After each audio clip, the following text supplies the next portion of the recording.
India की foreign policy बहुत strong है, बहुत सिस्टमेटिक है और उनकी ना एक स्ट्रेटजी है जिसके तहत वो चलते हैं और उनकी आपस में स्प्लिटिंग नहीं है। इंडिया में अगर किसी के दादा और दादी डिस्कस होते हैं तो वो सिर्फ राहुल गांधी के, लेकिन पिछले 48 घंटे में अगर इंडिया में किसी के दादा डिस्कस हो रहे थे तो वो आरजू काज़मी के। एक एक करके यहाँ से लोग जा रहे हैं। मेरे मतलब मैं ही बची हूँ, बहन तो मेरी कोई है नहीं, 2 भाई हैं बड़े, तो दोनों बड़े भाई चले जाएंगे तो मैंने कहा मैं ही एक रह जाऊंगी, तो मुझे भी अपना फ्यूचर यहाँ पे शायद कुछ दिन बाद दिखाई नहीं देगा। FBR के एक ऑफिसर ने लेटर लिखा है प्राइम मिनिस्टर को कि मैं 1 लाख से कुछ 1 लाख मेरी तनख्वाह है, मेरा उससे गुजारा नहीं हो रहा, मुझे रिश्वत लेने की इजाजत दी जाए। हुक्मरानों की बोटियां खाओ और हुक्मरानों का नोचो और पहनो फिरो, या फिर नजदीक भी नहीं जाने देते पुलिस वाले, इतने होते हैं। मुझे पता है जब भी तो वो लोग बेगैरत हैं, जब भी तो बेगैरत में आवाम का कुछ नहीं कर रहे, अपना कर रहे हैं सब कुछ। किसी को अच्छा नहीं लगता कि वो अपना घर छोड़कर, अपने सब कुछ छोड़ छाड़ कर जहाँ पे पला बड़ा है उससे वो निकले, मगर अब ये मजबूरी कर दी है उन्होंने। इंडिया में पैदा होने वाला बच्चा हम देखते हैं, वर्ल्ड बैंक जो पाकिस्तान को अक्सर खैरात देता है उसका CEO बनता है। हमारे अगर वज़ीर आज़म की बात करें वो भी भिखारी है, यहाँ पे पैदा होने वाला बच्चा भी भिखारी है। किसी ने केस माफ करवा लिए, किसी ने कर्जे माफ करवा लिए, फंस हम गए, हम रोटी नहीं खा सकते। ये 100 रुपये लेके घर से चली, मैंने चेक करवाना है अपने आप को अल खैर में। आज जिस मुश्किल में है पाकिस्तान, उसकी वजह है सिर्फ और सिर्फ इमरान खान। इधर देखते हैं तो कर्जा, इधर देखते हैं तो कर्जा, उधर देखते हैं कर्जा, पीछे देखते हैं कर्जा। आज हम किसी दोस्त मुल्क में जाते हैं तो वो कहते हैं ये आए हैं मांगने के लिए। जय हिंद दोस्तों, पाकिस्तान के हालात कुछ इस प्रकार चल रहे हैं कि वहाँ के लोगों को अपना तथा अपने बच्चों का फ्यूचर नज़र नहीं आता। इसलिए बहुत से पाकिस्तानी पाकिस्तान छोड़ अमेरिका तथा यूरोप में शिफ्ट होना चाहते हैं। बस इसी बात को लेकर पाकिस्तान की मशहूर पत्रकार आरजू काज़मी ने एक ट्वीट लिखा, वाट लगा दी दादाजी। उनका इशारा 1947 में भारत से पाकिस्तान आए अपने दादाजी की ओर था कि आप पाकिस्तान क्या सोच कर आए, जहां महंगाई और भूखमरी ने लोगों का जीना मुश्किल कर दिया है। इस पर आपका क्या कहना है दोस्तों, कमेंट कर जरूर बताएं और हमारे चैनल को लाइक, सब्सक्राइब और हाँ बेल आइकन दबाना बिल्कुल ना भूलें। तो आइए वीडियो एंजॉय करते हैं। पहले मेरे ख्याल वो ट्वीट दिखा देते हैं, फिर आप अपना थोड़ा सा कमेंट कीजिएगा, बल्कि कमेंट करते हुए हम उसको दिखा सकते हैं।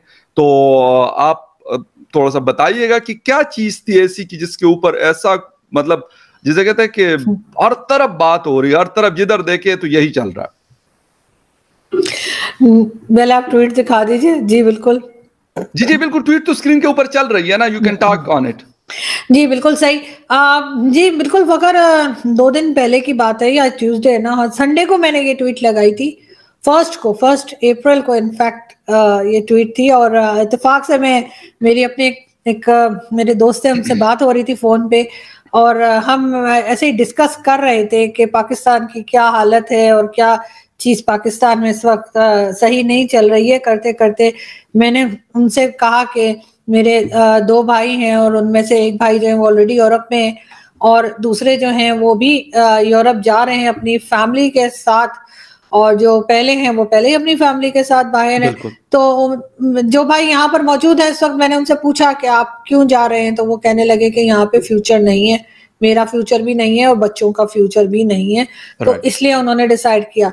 तो वैसे मैं अपने दोस्त से बात कर रही थी और मैं हंस रही थी, जैसे आपको पता है मेरा अंदाज बात करने का। तो मैंने कहा कि मेरे भाई ने ये कहा है, और मैंने कहा दादाजी जो है वो वहां से यहाँ आए थे सब कुछ छोड़ छाड़ कर, जो हमारे रिश्तेदार आज भी बताते हैं कि ये चीज थी, जमीन थी, फला थी, या जो ग्रेट ग्रैंडफादर थे वो जज थे इलाहाबाद हाई कोर्ट के, तो इस किस्म की चीजें बताया करते हैं। तो मैंने कहा सब छोड़ छाड़ कर यहाँ पर आए और कि यहाँ फ्यूचर होगा एज अ मुस्लिम, तो या इस जगह पर होगा। तो मैंने कहा अब एक एक करके यहाँ से लोग जा रहे हैं। मेरे मतलब मैं ही बची हूँ, बहन तो मेरी कोई है नहीं, 2 भाई हैं बड़े, तो दोनों बड़े भाई चले जाएंगे, तो मैंने कहा मैं ही एक रह जाऊंगी, तो मुझे भी अपना फ्यूचर यहाँ पे शायद कुछ दिन बाद दिखाई नहीं देगा।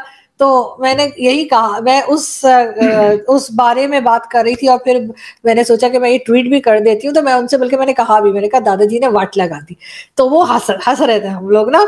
तो मैंने वहीं पे जो है वो बात करने के बाद मैंने ये ट्वीट लगा दी, और मुझे नहीं ख्याल था कि उस पर इतना ज्यादा लोग जो है वो रिस्पॉन्ड करेंगे, इतना ज्यादा जो है वो बात होगी, जो कि बड़ा मतलब हैरत भी हुई, मजा भी आया, लेकिन ये कि पाकिस्तान की तरफ से कई लोग जो फैमिली फ्रेंड भी हैं और इसके अलावा भी जान पहचान वाले, उन्होंने काफी मतलब नेगेटिव कमेंट्स भी दिए, काफी गुस्सा भी दिखाया, जो कि खैर उनका हक है, उनका राइट है, कह सकते हैं। मगर सबसे मजेदार बात ये फकत कि जो लोग पाकिस्तान में नहीं रहते, कोई लंदन में रहते हैं, कोई कहीं और रहते हैं, उन्होंने मुझे कहा कि पेट्रियट वैसे आरज़ू वो लोग होते हैं, हम बेचारे क्या, हम तो बस इधर बैठे हुए हैं बस।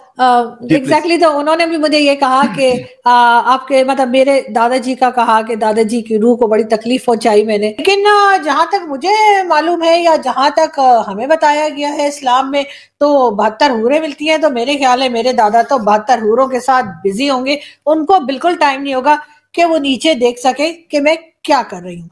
इस किस्म का ट्वीट लगा के मुझे शर्म आनी चाहिए। तो आई डोंट नो, मुझे नहीं लगता कि मेरे फादर को या मेरे ग्रैंडफादर को कोई इस किस्म की कोई तकलीफ मैंने पहुंचाई है या कुछ हर्ट किया होगा, क्योंकि मेरी फैमिली काफी ब्रॉड माइंडेड फैमिलीज में से है और थी, और उन्होंने पूरा राइट दिया है हर किसी को, चाहे वो मेल और फीमेल हो, कि वो अपनी सोच रखें, अपनी बात रखें। और जहां तक दादाजी की बात है तो दादाजी तो यकीनन, जो हमारे यहाँ कहा जाता है 72 हूरें मिलती हैं, तो वो उनमें बिजी होंगे, उनको वो कहाँ देखेंगे कि मैं क्या कर रही हूँ, वो उधर 72 हूरों में टाइम ही नहीं मिलेगा उनको। बात सारी ये है कि ये वाली बात आपकी आरजू बड़ी इंपॉर्टेंट है। मैं आपको बता दूं, ठीक है, इस पे लोग हो सकते हैं बहुत सारे लोगों को ये बात बुरी लगी हो, बहुत सारों को अच्छी लगी हो, लेकिन कुछ दिन पहले कुछ दोस्तों से बात हो रही थी, आप यकीन करें, मतलब working journalist, they are working for international media, जो यूरोप, अमेरिका और इस तरह के उनके लिए काम करते हैं, उन लोगों के साथ बैठने का इत्तेफाक हुआ और वो यही बात कर रहे थे कश्मीर के हवाले से। वो खुद क्योंकि कश्मीरी है, हमारे साइड के कश्मीर के हैं, वो आजाद कश्मीरी जिसको हम कहते हैं, वो यही बात कर रहे थे कि यार भाई, हम पढ़े लिखे लोग हैं, हम बाकी दुनिया को देखते हैं, उनको देखते हैं, हमारी स्टोरीज जो है वो कभी DWO पे, कभी अल जजीरा पे, कभी का, तो भाई लाजमी सी बात है, वो कोई ऐसे तो नहीं है कि आप उनको कोई चीज कहेंगे और वो कहेंगे पक्का यकीन कर लेंगे। तो ये सोच आखिर कोई वजह तो बनी कि आप या आप जैसे और लोग भी बातें करते हैं। ये और जो भी लोग माइग्रेटेड होंगे वहां से, हो सकते हैं उनके भी जो यूथ है आज, उनके फैमिली के जो यंगस्टर्स हैं, आपकी तरह वो यही बात कर रहे होंगे कि भाई हमने क्यों ये फैसला किया, ये गलत फैसला था, ये उनको राइट है, ये वो जस्टिफाई कर सकते हैं, मैं उसमें नहीं जाना चाहता। लेकिन फिर भी हमने अपनी हालत ये कर ली कि आज लोग ये कहते हैं कि हमने अपनी वोट लगवा दी, ये करके, इस तरह की हालत करके।